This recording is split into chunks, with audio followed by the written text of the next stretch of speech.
Assalamualaikum warahmatullahi wabarakatuh. Perkenalkan, saya Ayunda Afiani Rosita dengan NIM D14170018 akan mempresentasikan seminar saya yang berjudul Evaluasi Metode Ensemble untuk Klasifikasi Multikelas Data Tak Seimbang. Penelitian ini dibimbing oleh Bapak Dr. Anang Kurnia SSI MSI dan Ibu Dr. Insinyur Anip Jureida MS. Adapun pokok bahasan yang akan saya sampaikan meliputi pendahuluan, metodologi penelitian, hasil dan pembahasan, kesimpulan dan saran, serta daftar pustaka. Pendahuluan. Analisis klasifikasi merupakan salah satu bidang kajian dalam statistika dan sains data yang bertujuan untuk memprediksi objek atau observasi ke dalam suatu kelas atau kelompok tertentu. Analisis klasifikasi yang memiliki lebih dari dua kelas yang akan diprediksi disebut analisis klasifikasi multikelas. Contoh penerapan dari analisis tersebut diantaranya mesin pencari internet, perbankan, kesehatan, politik, spam, dan lain sebagainya. Masalah umum yang sering terjadi pada klasifikasi multikelas salah satunya adalah data tidak seimbang. Data tak seimbang terjadi ketika suatu kelas memiliki anggota yang lebih banyak dibandingkan kelas lainnya. Dampaknya menyebabkan error pada proses klasifikasi, di mana hasil klasifikasi akan cenderung fokus pada kelas mayoritas, sehingga menimbulkan bias pada evaluasi klasifikasi. Hal tersebut dapat ditangani menggunakan undersampling dan oversampling. Undersampling mengurangi anggota dari kelas mayoritas secara acak sedemikian rupa sehingga menjadi seimbang. Sedangkan oversampling mereplikasi anggota kelas minoritas sehingga training set kedua kelas tersebut menjadi seimbang.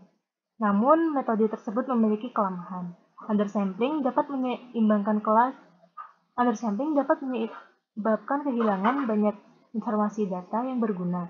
Sedangkan oversampling memungkinkan terjadinya overfitting karena membuat salinan kelas minoritas yang sama persis.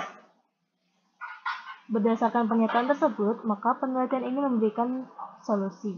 Yang pertama yaitu menggunakan synthetic minority oversampling technique atau SMOT, dan yang kedua menggunakan metode ensemble. Han et al. Menyatakan bahwa pendekatan umum untuk meningkatkan akurasi klasifikasi pada data yang tidak seimbang dapat menggunakan oversampling, undersampling, threshold moving, dan teknik ensemble. SMOT menyeimbangkan kelas data dengan membuat data sintetik dengan mereplikasi kelas minoritas sehingga diperoleh hasil yang lebih baik dan efektif untuk menangani data tak seimbang yang mengalami overfitting pada teknik oversampling menggunakan konsep tetangga terdekat. Penelitian awal dilakukan oleh Haula et al. Pada tahun 2002. Penelitian Arifianti dan Wahyuni 2020 menyimpulkan bahwa model klasifikasi yang telah diseimbangkan dengan SMOT memiliki performa yang lebih baik dibandingkan jika tidak dilakukan penyeimbangan data. Metode ensemble meningkatkan akurasi klasifikasi dengan membangun beberapa pengklasifikasi dari data latih, kemudian menggunakan voting dari pengklasifikasi tersebut pada proses akhir klasifikasi yang dibentuk. Metode ini akan salah mengklasifikasikan jika terjadi salah klasifikasi lebih dari setengah pengklasifikasi dasar. Dua bentuk populer dari metode ensemble yaitu random forest yang menerapkan metode bagging dan AdaBoost yang merupakan bentuk populer dari boosting. Kedua metode tersebut sebanding dalam hal akurasi dan cenderung menghasilkan akurasi yang lebih besar dibandingkan dengan single classifier. Namun, random forest lebih kekar terhadap error dan pencilan. Adapun tujuan dari penelitian ini yang pertama yaitu menerapkan metode ensemble dan SMOT untuk memperbaiki akurasi dari hasil analisis klasifikasi multikelas pada data tak seimbang. Selain itu, bertujuan untuk membandingkan hasil akurasi metode ensemble dengan single classifier baik pada data tak seimbang maupun seimbang. Metode penelitian. Data yang digunakan pada penelitian ini ada 5. Dataset balance scale, rate one quality, nursery, dan internet firewall diperoleh dari UCI Machine Learning Repository. Dataset lainnya yang digunakan sebagai kajian yaitu Indeks Standar Pencemaran Udara atau ISPO, di SPKU Provinsi DKI Jakarta pada bulan November tahun 2011. Data tersebut diperoleh dari portal Jakarta Open Data. Prosedur analisis data dapat dilihat melalui gambar. Untuk tahap yang pertama yaitu eksplorasi data untuk melihat karakteristik kelima dataset dan menunjukkan distribusi kelas setiap dataset untuk melihat keseimbangan data. Tahap kedua, membagi dataset menjadi dua bagian, yaitu data latih dan data uji dengan proporsi masing-masing sebesar 0,7 dan 0,3. Pemodelan dilakukan pada data latih. Tahap selanjutnya menangani data tak seimbang menggunakan SMOD pada data latih. SMOD memiliki perlakuan yang berbeda terhadap tipe datanya. Data numerik diukur berdasarkan jarak kedekatan antar objek dengan jarak Euclidean, sedangkan data kategorik dengan memperhitungkan nilai modusnya. Renko pada tahun 2016 mengimplementasikan SMOD yang diajukan oleh Caula pada tahun 2002 melalui fungsi SMOD klasif pada perangkat lunak R yang dapat digunakan untuk proses klasifikasi multikelas. Tahap selanjutnya yaitu analisis klasifikasi pada data yang telah diseimbangkan dan data yang asli, menggunakan 4 classifier. Classifier pertama yaitu random forest. Random forest merupakan pengembangan dari decision tree, di mana setiap tree dilakukan proses pelatihan dengan menggunakan contoh individu. Aspek penting dari metode ini yaitu melakukan bootstrap sampling untuk membangun pohon prediksi. Masing-masing pohon keputusan memprediksi berdasarkan prediktor acak, kemudian melakukan prediksi dengan mengombinasikan hasil dari setiap pohon keputusan berdasarkan majority vote. Tahapan dari random forest yang pertama menentukan banyaknya peubah acak yang digunakan dan banyak pohon yang dihasilkan. Banyaknya pohon yang digunakan didasarkan pada plot out of bag, sedangkan banyaknya M peubah acak dihitung berdasarkan akar dari banyaknya peubah prediktor. Umumnya, nilai K sama dengan 50 telah memberikan hasil yang memuaskan, sedangkan K lebih dari sama dengan 100 cenderung menghasilkan tingkat misklasifikasi yang rendah. Classifier kedua yang digunakan yaitu adabus. Setiap model yang dihasilkan memiliki atribut berupa nilai bobot. Hasil klasifikasi yang dipilih adalah model yang mempunyai nilai bobot terbesar.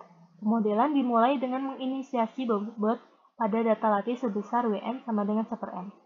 Parameter optimal ditentukan oleh banyaknya iterasi M dengan cara trial and error. Untuk tambahan, adabus ini banyak diterapkan pada beberapa bidang karena memiliki dasar teori yang kuat, prediksi yang akurat, dan kesederhanaan. Classifier ketiga yaitu KNN. Analisis menggunakan KNN dimulai dengan menentukan jumlah kata tangga terdekat. Jarak setiap amatan dihitung menggunakan rumus Euclidean distance, kemudian diurutkan dari terkecil ke terbesar. Jumlah kata tangga terdekat diambil dari data hasil pengurutan. Penentuan kelas didasarkan pada kelompok mayoritas. Hasil dari pemilihan tetangga terdekat sebanyak K tetangga menjadi penentu kelas dari data uji. Classifier terakhir yaitu decision tree. Analisis ini dimulai dengan menghitung nilai entropi untuk menentukan akar dari pohon.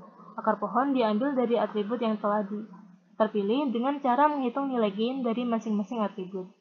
Nilai gain yang paling tinggi menjadi akar pertama. Proses tersebut diulang sampai semua record terpartisi. Tahap yang terakhir yaitu evaluasi setiap hasil klasifikasi dengan menghitung nilai akurasi, sensitivitas, spesifisitas. Kemudian membandingkan hasil evaluasi klasifikasi baik pada data tak seimbang maupun seimbang. Hasil dan pembahasan. Tahap pertama yaitu eksplorasi data. Barport ini menampilkan distribusi kelas dari data balance scale. Kemudian untuk barport yang di sebelah kanan menunjukkan distribusi kelas pada data nursery. Dapat dilihat bahwa untuk kelas balance scale, kelas P memiliki anggota yang paling sedikit, sedangkan pada data nursery terdapat kelas yang hanya memiliki satu observasi, yaitu kelas recommend. Untuk menangani hal tersebut, kelas recommend dibuang sehingga tersisa 4 kelas pada data nursery. Kemudian barcode data retrieval quality. Pada data ini, kelas 3, 4, 7, dan 8 termasuk dalam kelas minoritas. Lalu untuk barcode di sebelah kanan, yang menunjukkan distribusi kelas dari data Internet Firewall, Kelas ResetBot memiliki proporsi paling sedikit pada kelas Internet Firewall. Kemudian barcode data ISPU, kelas baik memiliki proporsi paling sedikit pada data tersebut. Kemudian untuk menangani ketidakseimbangan data pada kelima dataset akan dilakukan smooth sebelum proses klasifikasi. Setelah proses klasifikasi diperoleh parameter optimal yang dapat dilihat pada tabel 2. Setelah melakukan pemodelan menggunakan 4 classifier, dilakukan validasi silang menggunakan data uji, serta menghitung nilai akurasi, sensitivitas, dan spesifisitas. Namun evaluasi difokuskan pada perbandingan nilai akurasi dan sensitivitas. Akurasi sendiri menjelaskan ketepatan hasil prediksi, sedangkan sensitivitas atau true positive proportion adalah kemampuan untuk mendeteksi dengan benar kelas yang diinginkan. Ketidakseimbangan data dapat menyebabkan nilai sensitivitas yang rendah. Evaluasi klasifikasi. Tabel 3 ini menunjukkan perbandingan akurasi dari sensitivitas data dalam scale. Ada 3 kelas dalam data tersebut, di mana sensitivitas pada kelas B cenderung paling kecil dibandingkan kelas yang lainnya.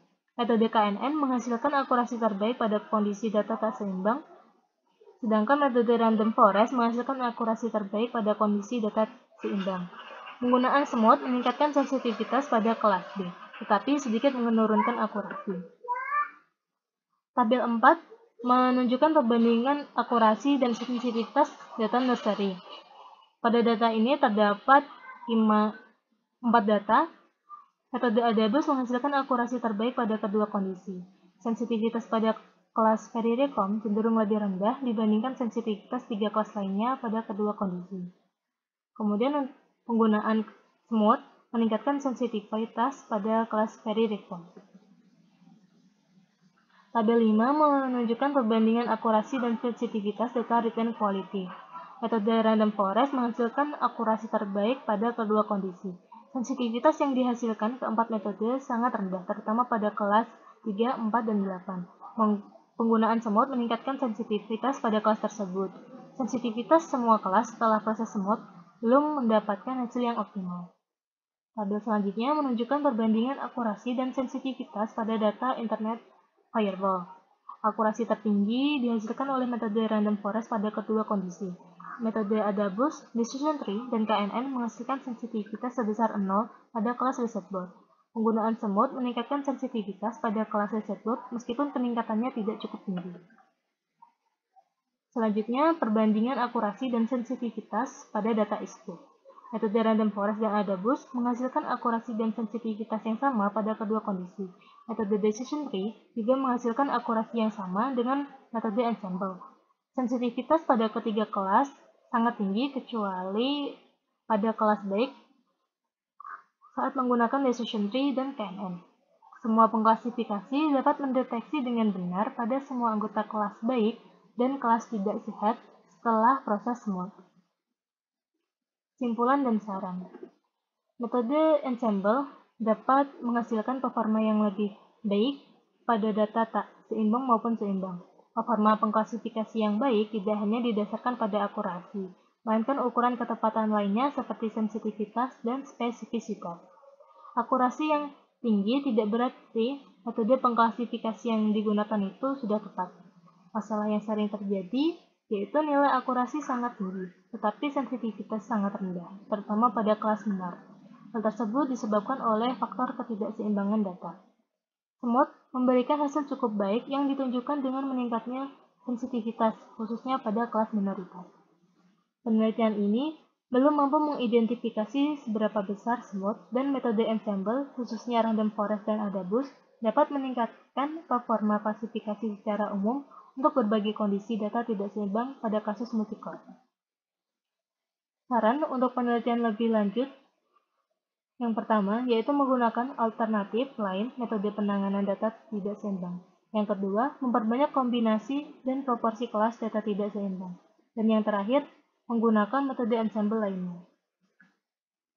Adapun daftar pustaka yang saya gunakan bagi berikut. Sekian presentasi dari saya. Mohon maaf apabila ada kekurangan. Terima kasih.